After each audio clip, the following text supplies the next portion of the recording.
वे कल की बात आज स्मरण आई। एक अद्भुत प्रसंग जो अमूल्य सीख दे जाता है। अब ये प्रसंग है यक्ष और युधिष्ठिर के मध्य। एक बार यक्ष ने युधिष्ठिर से पूछा, उसे कहा कि मेरे कुछ प्रश्नों का उत्तर यदि आप दे सकते हैं तो मैं आपके सभी भ्राताओं को पुनः जीवित कर दूंगा। उसमें से एक बड़ा ही महत्वपूर्ण और कठिन प्रश्न था। संसार में सबसे बड़ा आश्चर्य क्या है? यह प्रश्न मैं आपसे पूछता हूं। अब कोई कहेगा कि स्वर्ण से बनी लंका इस संसार का सबसे बड़ा आश्चर्य है। कोई कहेगा कि हिम से बने वो पर्वत जो आकाश को छूते हैं।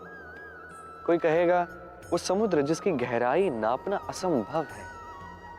कोई कहेगा वो वायु जो हमें दिखती है नहीं किंतु हमें जीवन प्रदान कर जाती है। संसार का सबसे बड़ा आश्चर्य क्या है? इस प्रश्न का उत्तर युधिष्ठिर ने दिया और श्रेष्ठ उत्तर दिया, उचित उत्तर दिया। उसने कहा कि संसार में प्रतिदिन कोई व्यक्ति जन्म लेता है तो कोई व्यक्ति मृत्यु को प्राप्त हो जाता है। अब ये बात सभी जानते हैं, सभी को ज्ञात है कि मैंने जन्म लिया है और किसी दिन मैं भी मृत्यु को प्राप्त कर ही लूंगा। अब जब ये बात हर एक मनुष्य जानता है तो क्यों हर एक मनुष्य इस चिंता में रहता है, इस व्याकुलता में रहता है, इस पीड़ा में रहता है कि वो मृत्यु को प्राप्त नहीं करना चाहता, उसे दूर भागने का प्रयास करता है, कहता है कि मैं मृत्यु को प्राप्त नहीं करना चाहता।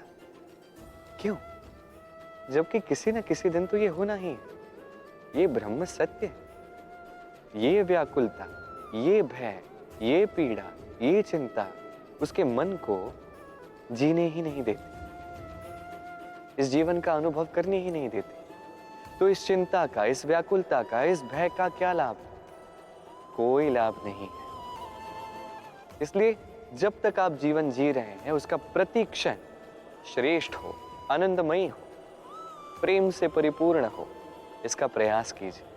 प्रयास कीजिए कि हर कार्य जो आप करें उससे दूसरों का लाभ हो सके। यही प्रयास आपके जीवन को प्रसन्नता और प्रेम से भर देगा। ये मन संतोष के साथ कहेगा, राधे राधे।